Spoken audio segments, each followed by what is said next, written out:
आज काँग्रेसचे नेते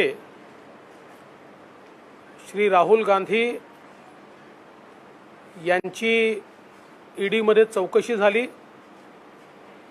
आणि त्या चौकशीचं निमित्त करून मोठ्या प्रमाणात काँग्रेसने देशातल्या विविध शहरांमध्ये जनतेला वेठीस धरण्याचं काम केलं।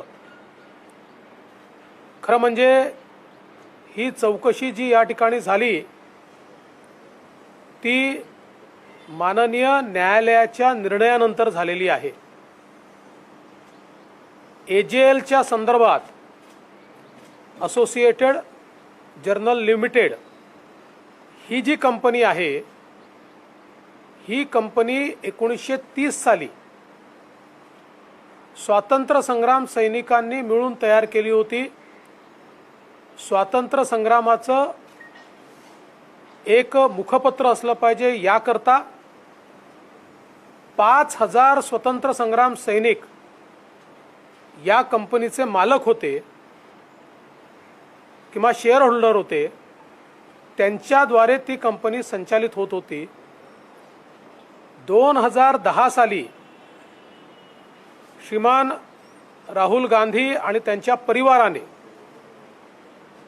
एक यंग इंडियन नावाची कंपनी तयार करून केवळ 5 लाख रुपयाची कंपनी तयार केली आणि असोसिएट जनरल लिमिटेड एजेएलचे सगळे शेअर्स हे या कंपनीच्या नावाने ट्रान्सफर करून एजेएलच्या 2000 कोटी रुपयाच्या संपत्तीवर त्या ठिकाणी आपली मालकी प्रस्थापित केली आणि स्वतःच्या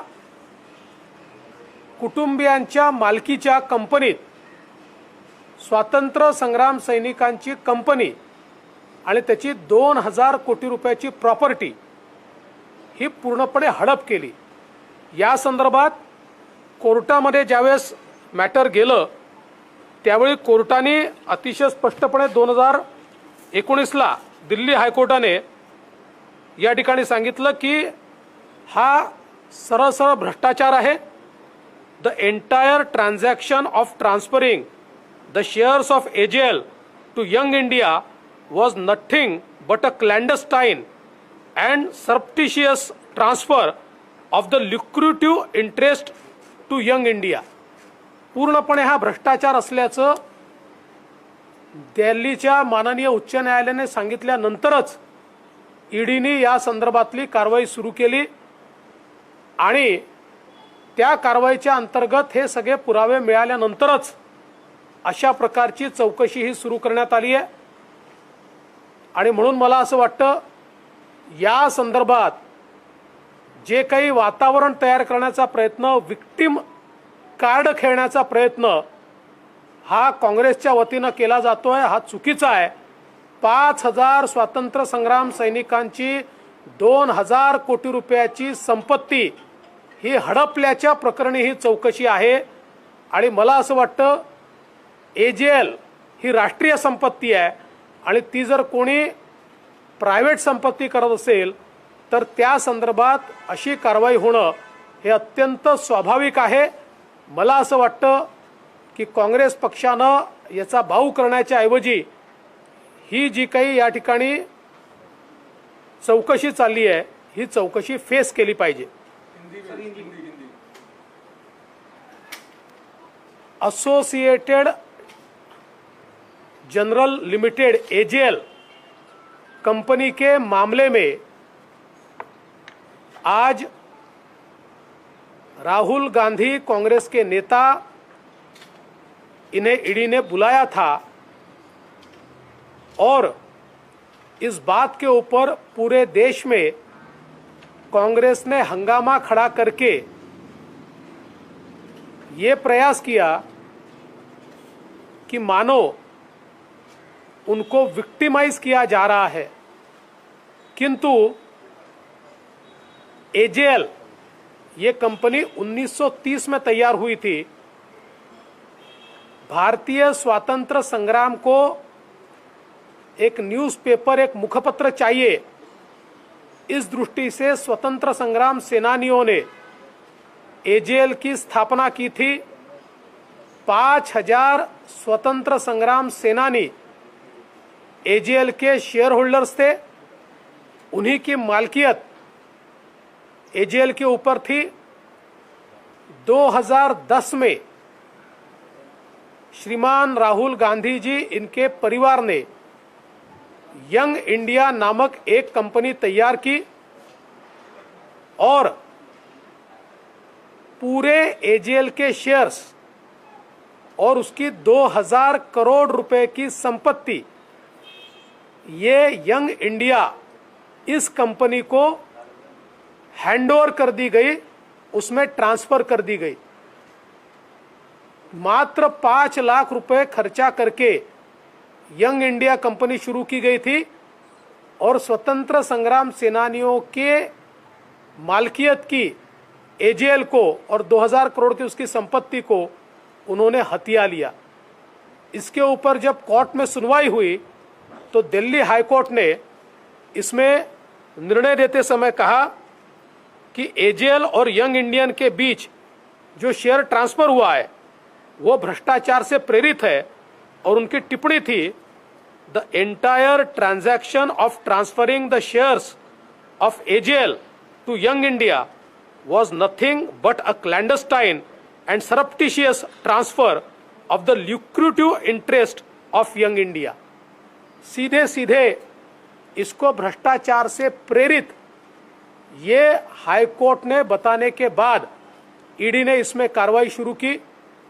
होना तो ये चाहिए था कि जो हमारे स्वतंत्रता संग्राम सेनानियों ने तैयार की हुई कंपनी है, ये राष्ट्रीय धरोहर है, इसका राष्ट्रीयकरण होना चाहिए था, ये राष्ट्र के नाम होनी चाहिए थी।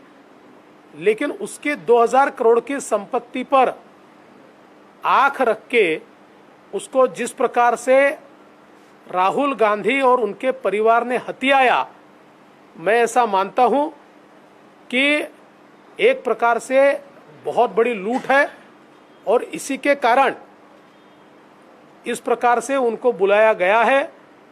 जो कांग्रेस पार्टी ये दिखाने का प्रयास कर रही है कि एजेंसियां उनको विक्टिमाइज कर रही है, बिल्कुल गलत है। बिल्कुल सीधे सीधे सबूत इसमें दिखाई पड़ते।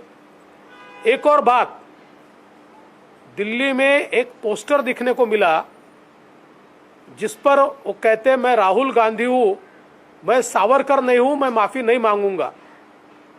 स्वतंत्र वीर सावरकर ने देश के लिए, देश की स्वतंत्रता के लिए 11 वर्ष अंडमान के सेलुलर जेल में कोलू चलाया। उनके जितना लंबा समय कोई भी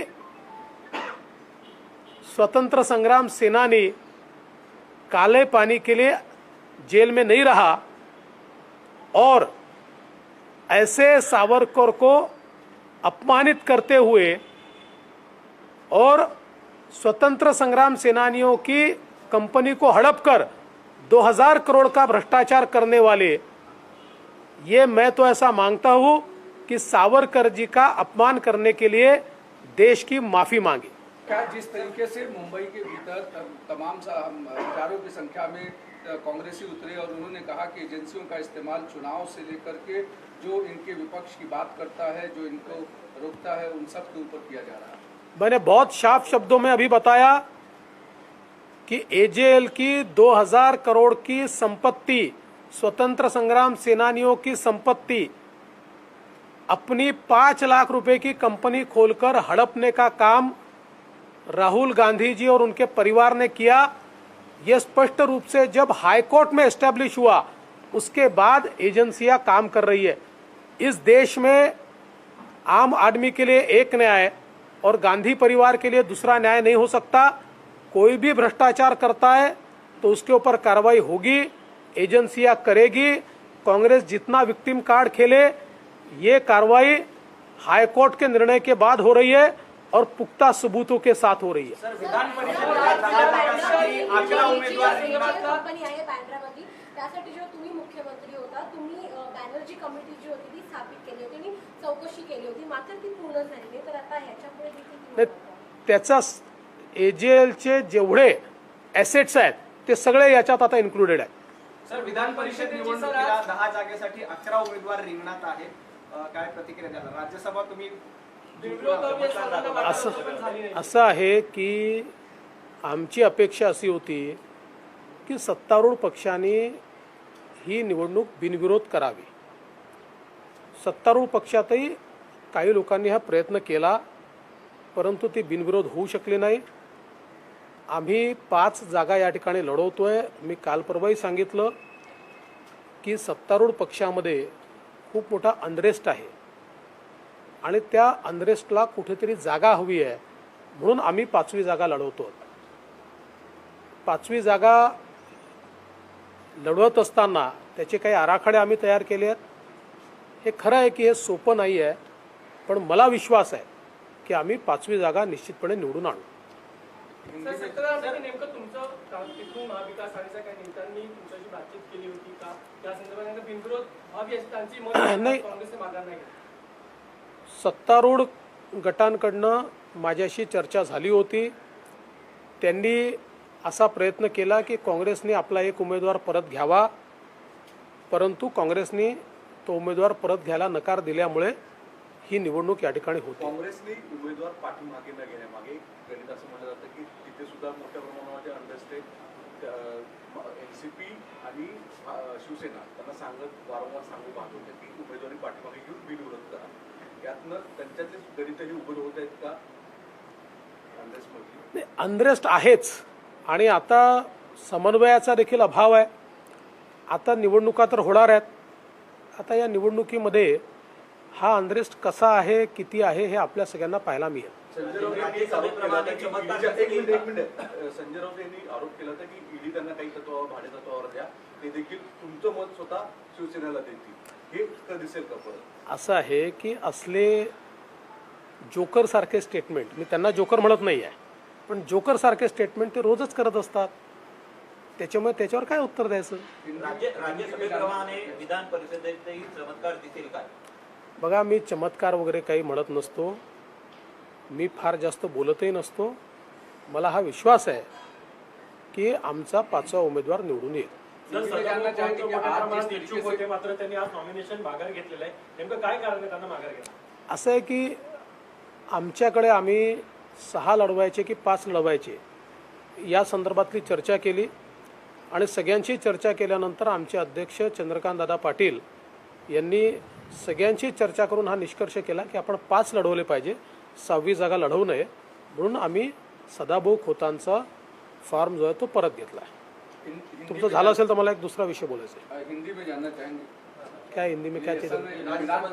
विधान परिषद को लेकर के जिस तरीके से 11 लोग अब कैंडिडेट मैदान में चुनाव, देखिए ऐसा है कि भारतीय जनता पार्टी 5 उम्मीदवार लड़ा रही है.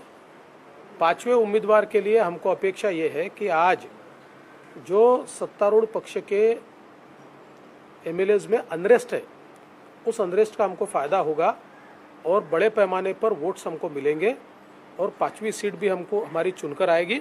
और इसी दृष्टि से हमने 5 सीट लड़ाई है. आज ये प्रयास ज़रूर हुआ कि कांग्रेस अपनी एक सीट पीछे ले और निर्विरोध इस चुनाव को संपन्न किया जाए, लेकिन कांग्रेस ने उस बारे में मना किया और इसके कारण अब ये चुनाव होगा. शिवसेना और एनसीपी के अनुरोध के बाद भी कांग्रेस ने अपना उम्मीदवार पीछे नहीं लिया, तो क्या महाविकास अघाड़ी में समन्वय? देखिए, समन्वय तो है ही नहीं. समन्वय होता तो राज्यसभा में इस प्रकार की परिस्थिति नहीं तैयार होती.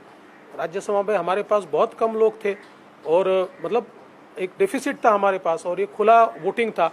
बावजूद उसके जब हम जीते तो इसका सीधा मतलब है कि अनरेस्ट है.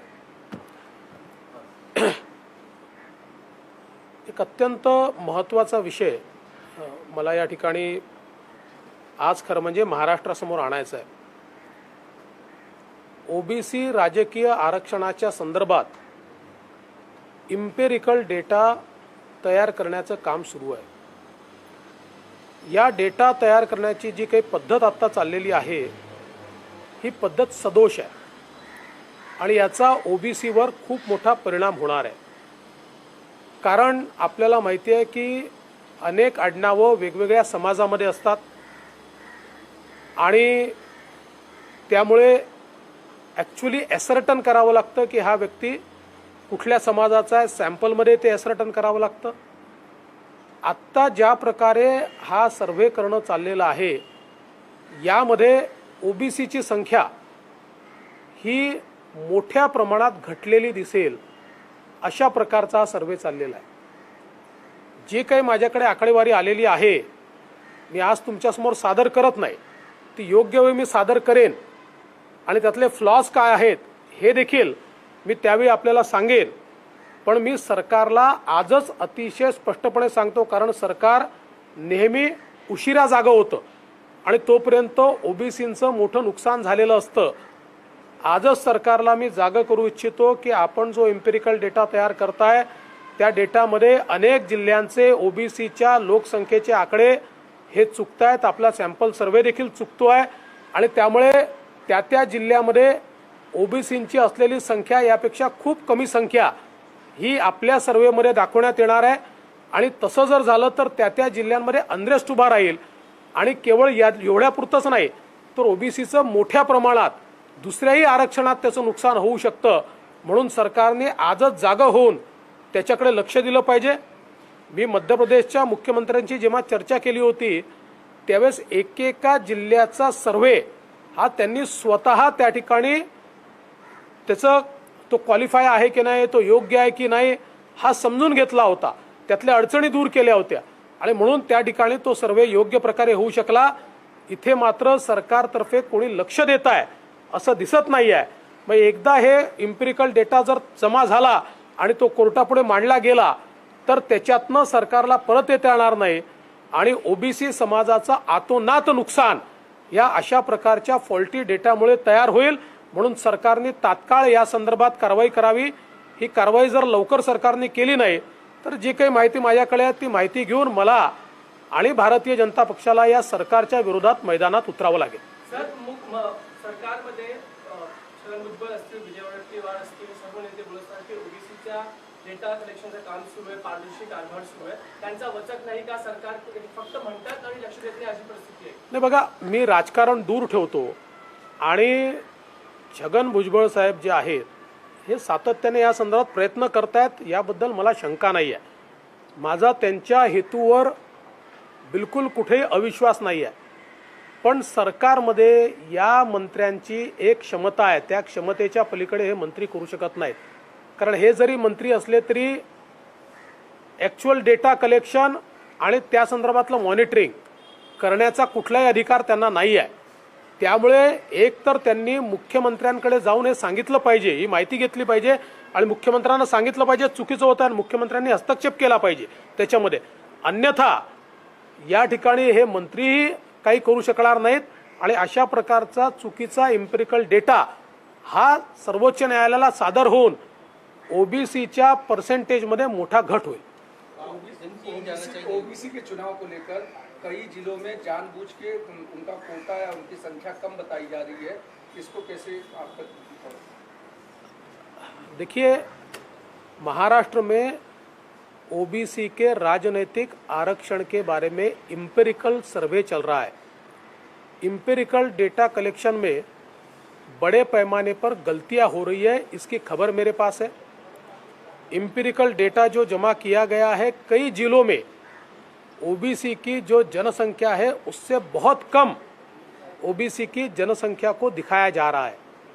और इस प्रकार का डेटा अगर सुप्रीम कोर्ट में सादर होता है, सुप्रीम कोर्ट उसको मंजूरी देता है तो आरक्षण तो मिलेगा लेकिन वो बहुत घटा हुआ मिलेगा.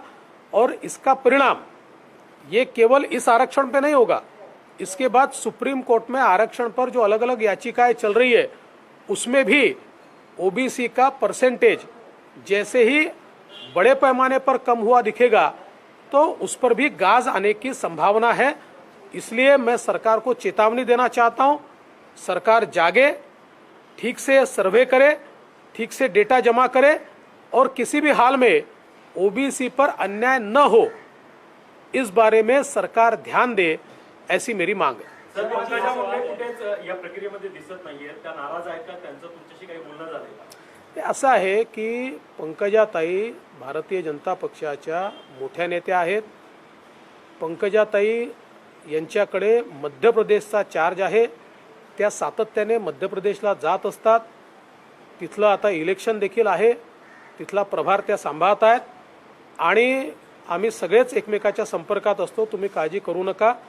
भारतीय जनता पार्टी हा एक परिवार आहे. आम्ही सगळे या परिवाराचे घटक आहोत.